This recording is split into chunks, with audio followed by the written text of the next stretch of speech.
Y la anterior semana pasé bien rápido alrededor de Simón el Celote, pero le llamamos el revolucionario, ¿se acuerdan? El revolucionario. ¿Por qué celote? ¿Por qué celote? ¿Lo han pensado cuando leen por qué dice Simón el Celote? El término celote tiene el origen de una palabra hebrea que significa los que son celosos seguidores de Dios. Y uno diría, wow, o sea, los celotes eran alguien a quien podríamos seguir. Pero es interesante que Juan lo identifica como Simón el Celote porque quiere ver la transformación que hubo en su corazón, en su idea de qué era ser revolucionario. Él como celote, le decíamos la anterior semana, odiaba a los romanos, su meta era terminar con el gobierno romano y la estrategia que ellos tenían era actos de terrorismo y hechos de violencia. Ese era el revolucionario, Simón. Él odiaba a los cobradores de impuestos. ¿Ok? Odiaba a los cobradores de impuestos. Y había un grupo especial como el CIA o como los Navy SEALs de los celotes que se llamaban los sicarios. Los sicarios, recuerdan la anterior semana.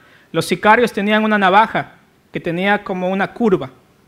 Y cuando veían un soldado romano o cuando veían un cobrador de impuestos, venían por la parte de atrás y justamente en el hueco entre la armadura, ¿ok?, y la axila, metían el cuchillo. Iba directo al corazón. ¿Ok? Sicarios, de ahí viene el término sicariato. Asesinos, eran asesinos. ¿Ok? Eran asesinos, pero estos celotes eran personas que trataban de ganar el mundo para Dios a través de la revolución social, política, económica. Es decir, necesitamos derrocar a todos para que Dios gobierne. Pero Jesús había preparado la predicación del Evangelio primero. Y Simón tuvo que cambiar todas sus creencias. Simón tuvo que ser transformado. Estos celotes habían influenciado la vida de Simón y la anterior semana pensábamos un poco acerca de cómo hubiera sido la interacción entre Simón el Celote y Mateo, el publicano. No sé si tal vez Mateo caminaba siempre atrás de Simón porque sabía que si está Simón atrás de él, el cuchillo va a entrar tarde o temprano. No sé si tal vez Mateo siempre estaba al lado de Jesús para que Jesús lo defienda. Pero esas son las cosas que sucedían en los discípulos a causa de su pecaminosidad. O sea, era posible que Simón mate a Mateo debido a sus creencias pasadas. Pero vemos que al estar con Jesús no lo hace. Y no nos menciona que en los evangelios de que Simón tuvo el deseo de matar a Mateo. ¿No? Porque Jesús trajo transformación verdadera al corazón de Simón. Él no era el mismo. Él ya no era el mismo. Él cambió totalmente. O sea, caminar con un publicano, imagínense los amigos de Simón, el celote. Yo pienso que él fue un traidor para los celotes. ¿Ok? Un traidor para los celotes. Porque estás caminando con el cobrador de impuestos. Estás caminando con Mateo. Estás caminando con este Jesús, a quien le llaman rey. ¿Ok? ¿Qué estás haciendo, Simón? Este Jesús te cambió realmente. Sí, es verdad. Jesús cambió la vida del revolucionario de este Simón el Celote. Si ustedes piensan un poquito en esta cuestión de estos grupos terroristas o estos grupos que tratan de derrocar gobiernos, muchas veces la lealtad a toda prueba es lo que los caracteriza. Hey, se ponen una bomba, nos vemos. Morimos todos acá. Pero ahora su lealtad es ¿para quién? Para Cristo. Para Cristo.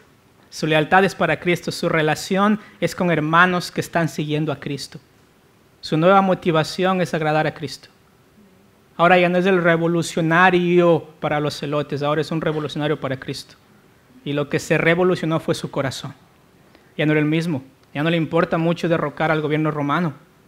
Ya no le importa estar peleando por estas cosas. Más bien ahora él va a predicar el Evangelio. Él va a predicar el Evangelio porque es el poder de Dios para salvación. Luego en la lista no solamente tenemos a Simón el Celote, sino también tenemos a Judas, hijo de Jacobo. Judas, hijo de Jacobo. Un comentarista, John MacArthur, decía que este es el último nombre en la lista de los discípulos fieles. 11. ¿Ok? Este es el último hombre en la lista de los discípulos fieles. ¿Por qué? Porque después de él viene Judas, ¿quién? Judas Iscariote. Y es interesante que Judas, el hijo de Jacobo, no sé, tal vez si se cambió de nombre después de que Jesús resucitó, porque al llamarse Judas iba a ser como tal vez relacionado con este Judas Iscariote. Pero por eso lo que nos hace la Escritura es decirnos, mira, este Judas no es Judas Iscariote, es Judas. El nombre Judas como tal es un lindo nombre, ¿ok? El nombre Judas significa Jehová guía. Ese es el nombre Judas. Entonces, cuando su mamá y su papá están pensando en Judas, están pensando en alguien que debe ser guiado o que va a ser guiado ¿por quién? Por Dios. Esa era la idea. Ese era el propósito al ponerle el nombre Judas. Pero es interesante también que en la Escritura, ¿ok?, también se le conoce con otros dos nombres. Con otros dos nombres. No solamente se lo conoce como Judas, sino también se lo conoce como Lebeo. ¿Ok? Si ustedes van a Mateo capítulo 10, por favor, vayan conmigo para que puedan ver a Lebeo. Mateo capítulo 3. Perdón, Mateo capítulo 10, versículo 3. Recuerden que acá está la primera lista de los apóstoles. Mateo capítulo 10, versículo 3. Recuerden que acá entra los últimos 8 de los apóstoles, y al final van a entrar los últimos 4, incluyendo a Judas Iscariote. Entonces nos dice que estaba Felipe, Bartolomé, Tomás, Mateo, el publicano, Jacobo, hijo de Alfeo, y acá está Lebeo por sobrenombre, ¿qué? Tadeo. Tiene 3 nombres. Hay hispanos que a veces tenemos 3 nombres, ¿no? Y eso le vuelve loco. A veces el americano dice, ¿cómo te llamas? ¿Esteban Efraín? ¿O es tu primer nombre Bustos? ¿O es tu apellido Santana? Es la realidad. Acá, en este caso, también él tenía 3 nombres, ¿ok? Algunos dicen que probablemente Judas fue el nombre que recibió al nacer, y Lebeo y Tadeo eran esencialmente sobrenombres. Ahora, ¿qué significa Tadeo? Tadeo significa un niño de pecho, ¿ok? Tadeo significa un niño de pecho. Y de alguna manera este nombre evoca la idea de un bebé que está siendo amamantado por su mamá.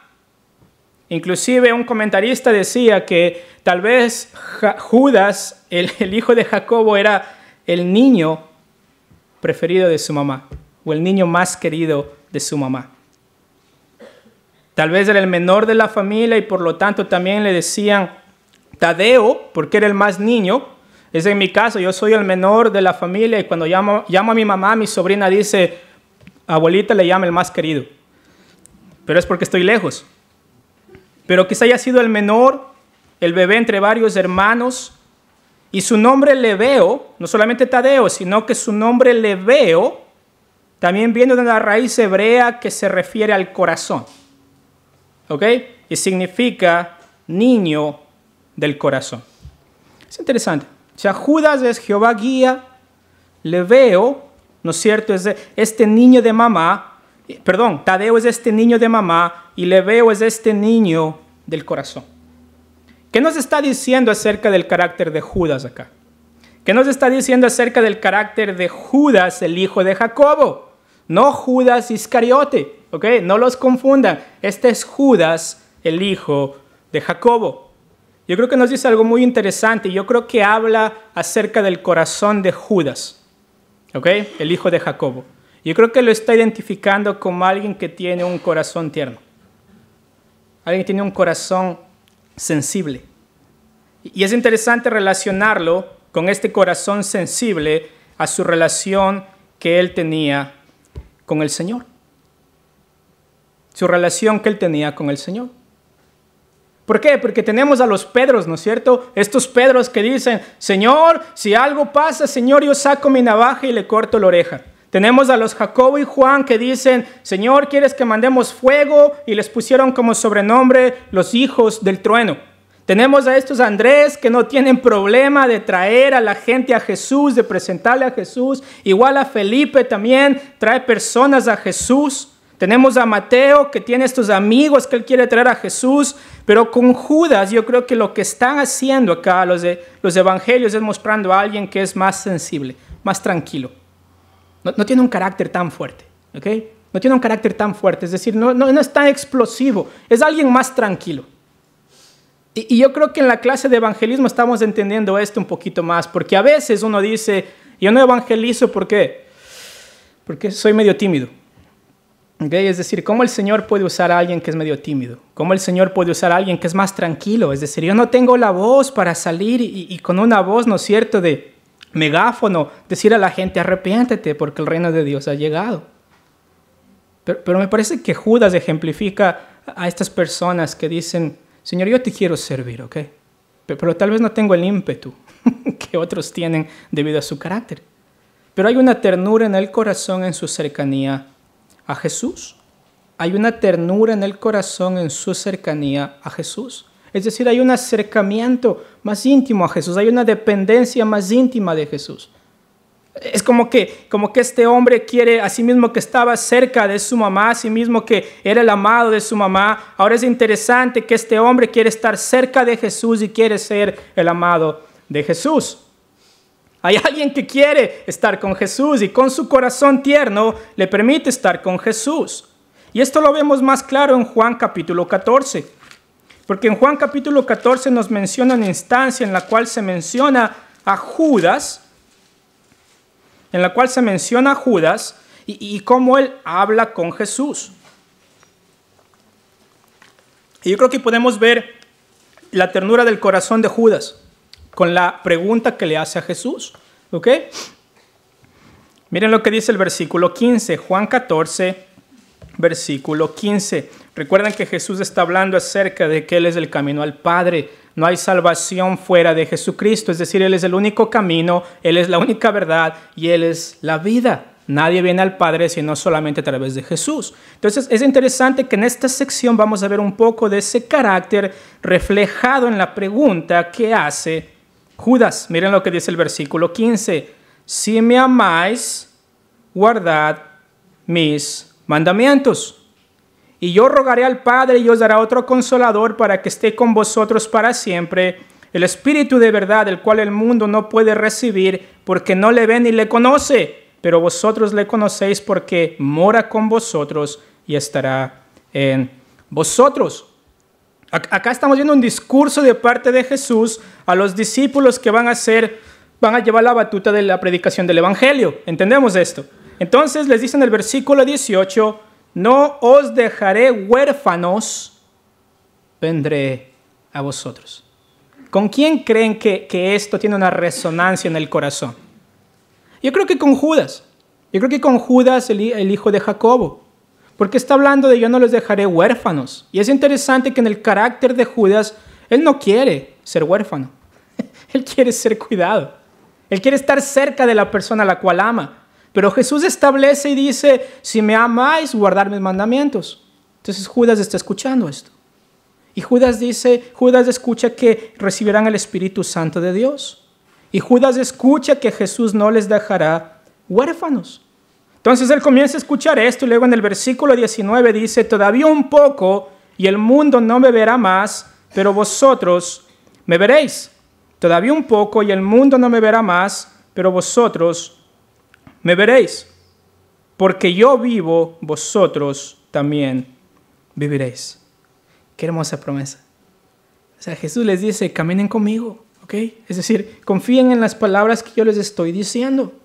Van a estar conmigo, no les voy a dejar huérfanos. Es decir, Jesús va a morir y va a ascender y sus discípulos le van a ver ascender. Entonces recuerdan que acá la pregunta es, Jesús, ¿y cómo te seguimos? ¿Y cómo vamos? ¿Y qué hacemos? Pero acá dice en el versículo 20, en aquel día vosotros conoceréis que yo estoy en mi Padre y vosotros en mí y yo en vosotros. Interesante. Y dice acá, el que tiene mis mandamientos y los guarda es el que me ama. Y el que me ama será amado por mi Padre y yo le amaré y me manifestaré a Él. Les dijo, no les voy a dejar huérfanos. Voy a mostrarme a ustedes. Voy a estar cerca de ustedes. Es decir, voy a estar ahí con ustedes, no van a estar solos. Les prometí el Espíritu Santo va a venir sobre ustedes. Ustedes van a estar conmigo donde yo estoy. Les dice, voy a preparar moradas. No van a estar solos. Pero acá es interesante que Judas, no el Iscariote, miren lo que dice acá el versículo 22. Le dijo Judas, no el Iscariote, Señor. ¿Qué sale a la luz acá? Le dice Señor, vemos el corazón de él. Vemos un corazón humilde. O sea, el corazón tierno está relacionado con un corazón humilde que reconoce a su Señor.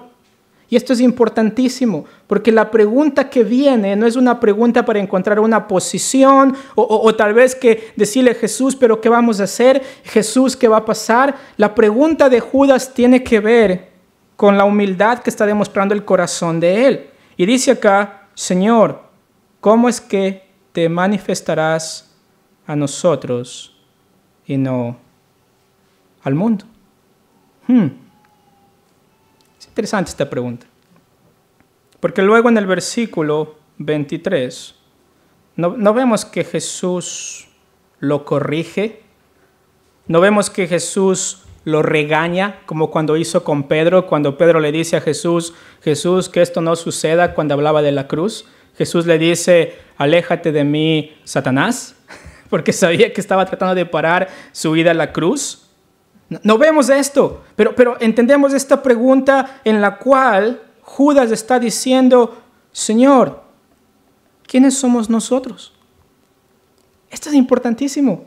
Señor, ¿quiénes somos nosotros para que tú te presentes delante de nosotros? Qué hermosa realidad. Porque Él no ve a Jesús como alguien que les debe algo.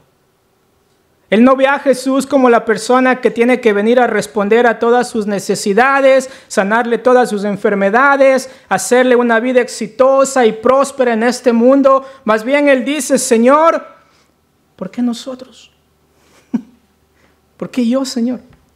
Vemos la humildad del corazón de un hombre que ha entendido que Jesús es el Señor, que Jesús es el Salvador del mundo, que Jesús es el Rey de Reyes y Señor de Señores, que a los pies de Jesús se sujetarán todas las cosas, es decir, van a predicar de Jesús. Y luego este hombre, Judas, dice, Señor, ¿cómo es que te vas a revelar solamente a nosotros y no a todo el mundo? Acá nos da una realidad hermosa acerca de nuestra salvación, ¿no es cierto? Que nosotros no nos merecemos nuestra salvación. No es por nuestras obras, para que no nos gloriemos de nuestra salvación. No es por algo que nosotros hicimos o dejamos de hacer. Entendemos que es la pura misericordia de Dios. Y Judas, como un discípulo piadoso que amaba a su Señor, él está diciendo, Señor, pero a nosotros, Señor, primeramente, qué alegría, qué gozo que seguramente llena el corazón de Judas al saber que su Señor no los va a dejar solos, sino que se va a revelar a ellos, va a estar con ellos, va a salvarlos a ellos, va a ponerlos como mensajeros del Evangelio. Ninguna de estas cosas ellos se merecen. Pero solamente el humilde y el tierno de corazón entiende esa realidad. Solamente la persona que está dispuesta a ver a Jesús como su Señor entiende que no hay nada en sí mismo que pueda ser digno de ser llamado o visto por Dios. Pero aún así el Señor está con nosotros. Aún así el Señor le dice, me voy a manifestar a vosotros. ¡Wow! Para Judas es impresionante esto. Para Judas es como que ¿no habría alguien mejor, Señor, tal vez? ¿No habría alguien mejor que yo, Señor, a quien te puedes mostrar? Pero la respuesta de Jesús es hermosa. ¿Por qué? Porque le dice en el versículo 23, respondiendo Jesús y le dijo, el que me ama, mi palabra guardará. Y mi Padre le amará y vendremos a él y haremos morada con él. ¡Wow! Qué impresionante, ¿verdad? Que Jesús se manifestará a cualquiera que lo ama. Impresionante. O sea, esta parte Judas tal vez también está pensando en, Señor, vas a instaurar tu reino milenial ahora, Señor, vas a venir y vas a gobernar sobre todos. Pero Jesús dice, no, ahorita yo voy por el corazón. Y solamente el que tiene el corazón humilde puede entender esta realidad. Que Jesús dice, ok, no, ahora no es el tiempo de tomar posesión del mundo externamente. Sino voy a comenzar ¿por dónde? Voy a comenzar tomando posesión de tu corazón. Yo quiero tu corazón, dice Jesús. Eso es lo que yo quiero. Porque solamente así puedes cambiar ¿qué? Tu entorno. No podemos esperar que la estructura cambie si el corazón está podrido. Y Judas necesita entender eso y él hace la pregunta, Señor, a nosotros. Y Jesús dice, sí, si me amas verdaderamente, me manifestaré a ti y vas a guardar mi palabra. Y lo que Jesús le dice, voy a tomar posesión de tu corazón porque me tienes que amar verdaderamente y guardar mi palabra. Y lo hermoso de esto es que en Pentecostés, ¿se acuerdan? En Hechos capítulo 2 viene el Espíritu Santo. Y estos hombres no son los mismos. No son los mismos. Entendieron esta realidad de tener el Espíritu Santo que fue prometido a ellos en Juan capítulo 14.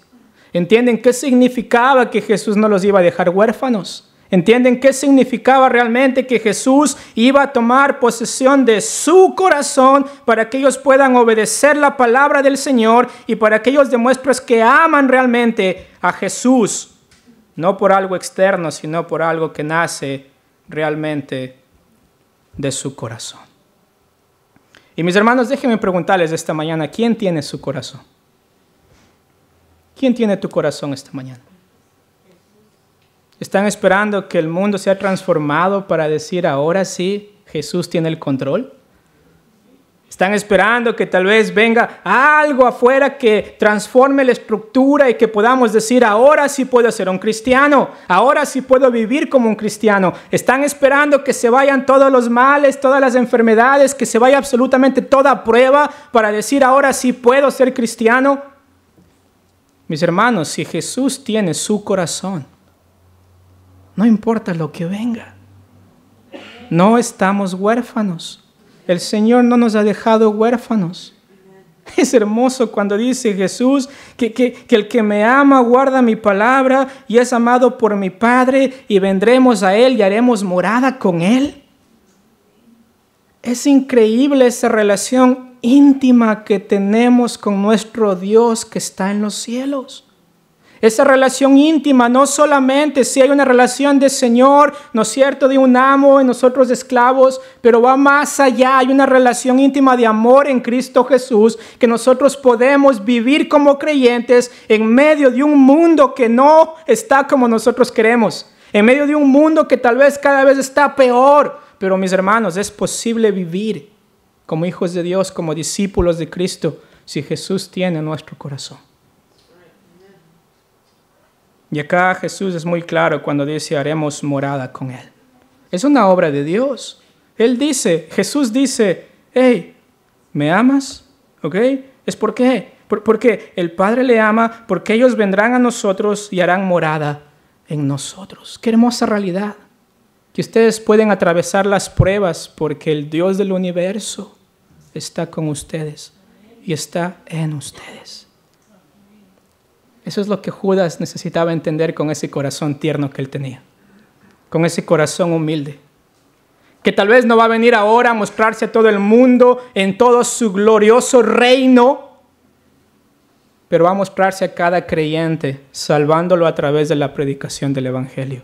Pero va a mostrarse a cada creyente y va a establecer su reino en el corazón de cada creyente, para que ese creyente pueda decir, Señor, para que pueda hablar de Jesús, mi Dios. Señor, tú eres el dueño de mi corazón, Señor. Y en medio de esto, Judas entendió esto. Y mis hermanos, necesitamos realmente dejar de lado las expectativas que tenemos acerca de Jesús que no son bíblicas. Y comenzar a pensar realmente qué fue lo que Jesús vino a hacer. No esperen que su cónyuge cambie para ser un creyente. No espere que sus hijos cambien para ser un creyente. No esperen que la sociedad cambie para realmente decir, uy, si me permitieran predicar el evangelio más, yo sería mucho más valiente. No esperen que eso cambie. Si el Señor tiene su corazón, Él vive con ustedes y vive en ustedes. Y tienen todo el poder de Dios para ser discípulos de Jesucristo. Recuerden que acá Jesús va a ser azotado, va a ser crucificado, va a morir. 3 días después va a resucitar, va a pasar 40 días con sus discípulos y luego ¿qué? Se fue, ascendió, pero dijo, no les dejaré solos porque yo estoy con ustedes todos los días hasta el fin del mundo. Y en Hechos 2 vino el Espíritu Santo de Dios. Mis hermanos, la obra de Dios es tan grande y lo podemos ver en la vida de los apóstoles, que no podemos, mis hermanos, no ser discípulos verdaderos de Cristo. Y que eso dependa de las circunstancias. Los apóstoles tuvieron que pasar por tantas pruebas, pero al final muchos de ellos perdieron la cabeza, literalmente, les cortaron la cabeza, los crucificaron. Pero mis hermanos, Jesús tenía su corazón. Jesús tenía su corazón. No eran huérfanos, tenían un padre que los cuidaba todo el tiempo. ¿Por qué? Porque los ama. Y esos discípulos aman la palabra y obedecen la palabra porque saben que no están solos, saben que no son huérfanos, saben que su Padre que está en los cielos los ama a través de su Hijo Jesucristo. Mis hermanos, si el Señor no tiene nuestro corazón esta mañana, no es culpa de Él. Somos nosotros, que no hemos entendido todavía esa ternura del corazón, esa humildad de reconocer que Jesús es Señor. Esa verdad de entender que Jesús no me ha dejado solo. Esa verdad de entender que puedo ser discípulo de Jesús porque Él promete estar conmigo todos los días hasta el fin del mundo. Esa realidad de que Él ha venido a transformar nuestras vidas para hacernos a la imagen de Él. Entonces tenemos a Jacobo, tenemos a Simón, tenemos a Judas Tadeo Lebeo. Judas Tadeo Lebeo. Esos son los 3 nombres de él. Pero todos estos nombres representan a esa persona que sabe que su corazón está en las manos del Señor y que el Señor guía ese corazón. Y mis hermanos, tenemos estos hombres que fueron transformados por la gracia de Dios. Tenemos estos hombres que realmente, no perfectos, pero atravesaron su relación con Cristo de una manera en la cual entendieron que no pueden ser iguales. Hombres que no se menciona mucho de su ministerio público, hombres que no se reconoce mucho de lo que ellos hicieron en sus ministerios, pero que no pasaron desapercibidos por su Señor. Su Señor estuvo con ellos, su Señor caminó con ellos y su Señor apreció el ministerio que ellos hicieron. Y por eso a mí me encanta 1 Corintios capítulo 15, versículo 58. Por tanto, mis amados hermanos, estad firmes, constantes, abundando siempre en la obra del Señor, sabiendo que vuestro trabajo en el Señor no es en vano. Cristo está con nosotros. Cristo tiene nuestro corazón. El Señor hace su obra en nosotros y a través de nosotros. Mis hermanos, ¿a qué le tenemos miedo? El Dios del universo está con nosotros. Y con estos 11 discípulos entendemos esa realidad. De que alguien que realmente invierte tiempo con Jesús entiende esto. Que está cerca de Jesús, que ha sido transformado por Jesús, que puede caminar con Jesús, que no es apto para caminar con Jesús, pero que Jesús tiene paciencia de él y lo utiliza en un mundo caído. Mis hermanos, necesitamos aprender las lecciones de que si caminamos con Jesús, tenemos que parecernos más a Jesús.